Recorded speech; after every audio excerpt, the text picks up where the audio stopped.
ಕೊಡಬೇಕು, ನ್ಯಾಯಾಲಯದಲ್ಲಿ ಪ್ರೂವ್ ಆಗಬೇಕು.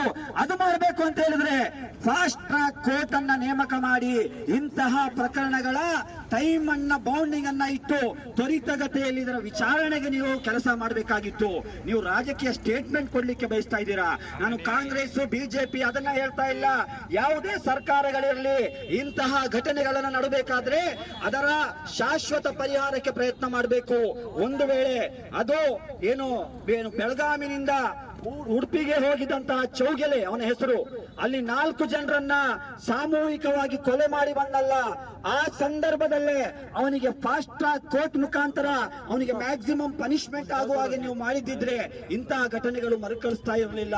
ಅದನ್ನ ನೀವು ಮಾಡಲಿಲ್ಲ. ಅದನ್ನ ನೀವು ಮಾಡ್ದಲೆ ಕೇವಲ ಭಾಷಣ ಬಿಗಿದ್ರೆ ಏನು ಅರ್ಥ ಇಲ್ಲ.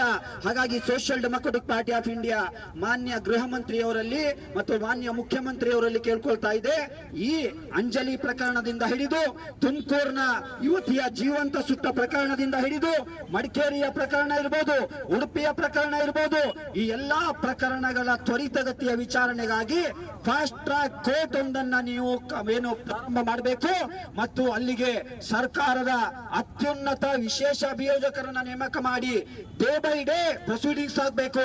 1 ತಿಂಗಳು ಅಥವಾ 2 ತಿಂಗಳ ಒಳಗಡೆ ಮ್ಯಾಕ್ಸಿಮಮ್ ಅವರ ವಿಚಾರಣೆ ಮುಗಿದ್ರೆ ಮುಂದಿನ ಅವರಿಗೆ ಇದು ಪಾಠ ಆಗ್ತದೆ.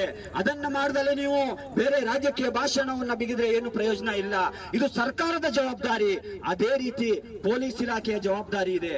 ಹುಬ್ಬಳ್ಳಿ ಮತ್ತು ಧಾರವಾಡದ ಪೊಲೀಸ್ನವರು ನೇಹಾ ಪ್ರಕರಣ ನಡೆದಾಗ ಅವರಿಗೆ ನಾವು ಸಲ್ಯೂಟ್ ಮಾಡಬೇಕು.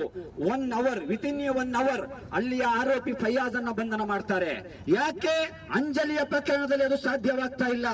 ಇವತ್ತು ಪೊಲೀಸ್ ಕಮಿಷನರ್ ಅವರು ಸ್ಟೇಟ್ಮೆಂಟ್ ಕೊಟ್ಟಿದ್ದಾರೆ, ನಾವು 2 ವಿಶೇಷ ತಂಡವನ್ನ ರಚನೆ ಮಾಡಿದೀವಿ ಅಂತ ಹೇಳಿ. ನಾನು ಹೇಳ್ತಾ ಇದ್ದೇನೆ, 2 ಅಲ್ಲ. ಪೊಲೀಸ್ನವರು ಮನಸ್ಸು ಮಾಡಿದ್ರೆ 1 ದಿನದಲ್ಲಿ ಅವನನ್ನ ಬಂಧಿಸಬಹುದು. ಎಲ್ಲೋ ನೀವು ರಾಜಕೀಯ ಪ್ರಭಾವಕ್ಕೆ ಒಳಗಾಗಿದ್ದೀರಾ. ಯಾಕೆ ಅಂತ ಹೇಳಿದ್ರೆ ಅಂಜಲಿ ಪ್ರಕರಣ ನಡೆದ ತಕ್ಷಣ ಬಿಜೆಪಿಯ ಕೆಲವು ನಾಯಕರವರ ಮನೆಯ ಮುಂದೆ ಹೋಗಿ ನಾಟಕ ಮಾಡುವಂತ ಪ್ರತಿಭಟನೆ ಮಾಡಿದ್ರು. ಯಾವ ನೈತಿಕತೆ ಇದೆ ನಿಮಗೆ? ಬಿಜೆಪಿಯ ನಾಯಕರಿಗೆ ಯಾವ ನೈತಿಕತೆ ಇದೆ ನಿಮಗೆ ಇದ್ರ ಬಗ್ಗೆ ಧ್ವನಿ ಎತ್ತಲಿಕ್ಕೆ? ಯಾಕೆ ಅಂತ ಹೇಳಿದ್ರೆ ಬಿಲ್ಕಿಸ್ ಬಾನು ಎಂಬುವಂತಹ ಓರ್ವ ಮಹಿಳೆಯ ಸಾಮೂಹಿಕ ಅತ್ಯಾಚಾರ ಮಾಡಿದಂತಹ ಆರೋಪಿಗೆ ಜೈಲಿನಿಂದ ಜಾಮೀನಿನ ಮೇಲೆ ಬಿಡುಗಡೆಯಾದಾಗ ಅವನಿಗೆ ಹೂವಿನ ಹಾರ ಹಾಕಿ ಸ್ವಾಗತಿಸಿದಂತಹ ನೀವು ಒಂದು ಮಹಿಳೆಯ ಪರವಾಗಿ ಮಾತನಾಡಲಿಕ್ಕೆ ನೈತಿಕತೆ ಇದೆಯಾ ನಿಮಗೆ? ನಿಮ್ಮ ಜನ್ಮಕ್ಕಿಷ್ಟು ನಾಚಿಕೆ ಆಗ್ಬೇಕು ನಿಮಗೆ. ಯಾವ ನೈತಿಕತೆ ಇದೆ ನಿಮಗೆ? ನಿಮಗೆ ನೈತಿಕತೆ ಇದ್ದಿದ್ರೆ ಅಲ್ಲಿ ಬಿಲ್ಕಿಸ್ ಬಾನು ಪ್ರಕರಣದಲ್ಲಿ ಆರೋಪಿಯಾಗಿದ್ದಂತವನು ಜೈಲಿನಿಂದ ಪೆರೋಲ್ ಮೇಲೋ ಜಾಮೀನ್ ಮೇಲೆ ಹೊರಗೆ ಬಂದಾಗ ಅವನಿಗೆ ಹೂವಿನ ಹಾರ ಆಗ್ತಾ ಇರಲಿಲ್ಲ. ನೀವು ಇವತ್ತು ನಾಟಕ ಮಾಡ್ತಾ ಇದ್ದೀರಾ ಇಲ್ಲಿ ಬಂದು. ಅಮಿತ್ ಶಾ ರವರೇ, ಬಿಜೆಪಿ ಪಕ್ಷದ ರಾಷ್ಟ್ರೀಯ ಅಧ್ಯಕ್ಷರಾದ JP ನಡ್ಡಾರವರೇ, ನೀವು ನೇಹಾ ಪ್ರಕರಣ ನಡೆದಾಗ ಅವರ ಮನೆಗೆ ಭೇಟಿ ಕೊಟ್ರಿ. ನಾವು ಸ್ವಾಗತಿಸುತ್ತೇವೆ. ಭೇಟಿ ಕೊಡಿ, ಏನು ತಪ್ಪಲ್ಲ, ಅದು ಕ್ರೈಮ್ ಅಲ್ಲ. ಭೇಟಿ ಕೊಟ್ಟಿದ್ದೀರಾ. ಯಾಕೆ ಅಂಜಲಿ ಮನೆಗೆ ಭೇಟಿ ಕೊಡಲಿಲ್ಲ? ಯಾಕೆ ಭೇಟಿ ಕೊಡಲಿಲ್ಲ? ಅಂಜಲಿ ಹಿಂದೂ ಅಲ್ವಾ? ಮಡಿಕೇರಿಯಲ್ಲಿ ಕೊಲೆ ಆದಂತಹ ನಮ್ಮ ಸಹೋದರಿ ಹಿಂದೂ ಅಲ್ವಾ? ಅಲ್ಲಿ ಯಾಕೆ ನೇಹಾ ಮನೆಗೆ ಹೋದ್ರಿ ಅಂತ ಹೇಳಿದ್ರೆ ಅಲ್ಲಿ ಆರೋಪಿ ಒಬ್ಬ ಫಯಾಜ್ ಆಗಿದೆ ಎಂಬ ಕಾರಣಕ್ಕ ನಿಮ್ಮ ಸೆಲೆಕ್ಟಿವ್ ರಾಜಕೀಯವನ್ನು ನಾವು ಖಂಡಿಸ್ತೇವೆ. ಇಂತಹ ರಾಜಕಾರಣ ಹೆಚ್ಚು ದಿನ ನಡೆಯೋದಿಲ್ಲ. Social Democratic Party of India ಹೇಳ್ತಾ ಇದೆ, ಈ ದೇಶ ಸರ್ವ ಜನಾಂಗದ ಶಾಂತಿಯ ತೋಟ. ಇಲ್ಲಿ ಒಬ್ಬ ಹಿಂದೂ ಸಹೋದರನಿಗೆ ಅನ್ಯಾಯ ಆದ್ರೆ, ದೌರ್ಜನ್ಯ ಆದ್ರೆ ಒಬ್ಬ ಮುಸ್ಲಿಂ ಸಹೋದರ ಅದರ ಬಗ್ಗೆ ಧ್ವನಿ ಎತ್ತಬೇಕು. ಒಬ್ಬ ಮುಸ್ಲಿಂ ಸಹೋದರನಿಗೆ ದೌರ್ಜನ್ಯ ಅನ್ಯಾಯ ಆದ್ರೆ ಒಬ್ಬ ಕ್ರೈಸ್ತ ಸಹೋದರ ಅದರ ಬಗ್ಗೆ ಧ್ವನಿ ಎತ್ತಬೇಕು. ನಾವೆಲ್ಲರೂ ಕೂಡ ಏಕೋದರ ಸಹೋದರರಾಗಿ ಬದುಕ್ತಾ ಇರುವಂತಹ ದೇಶ ಇದು.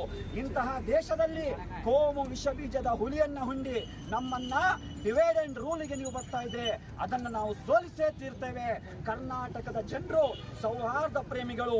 ಇಂತಹ ಅಪರಾಧ ಪ್ರಕರಣಗಳು ನಡಿಬೇಕಾದ್ರೆ ಅದನ್ನು ನಾವೆಲ್ಲರೂ ಕೂಡ ಒಕ್ಕೊರಲಿನಿಂದ ಖಂಡಿಸ್ತೇವೆ ಎಂಬಂತ ಸಂದೇಶವನ್ನ ಇವತ್ತಿನ ಈ ಪ್ರತಿಭಟನೆಯ ಮುಖಾಂತರ ರಾಜ್ಯದ ಜನರಿಗೆ ನಾನು ಕೊಡ್ತಾ ಇದ್ದೇನೆ.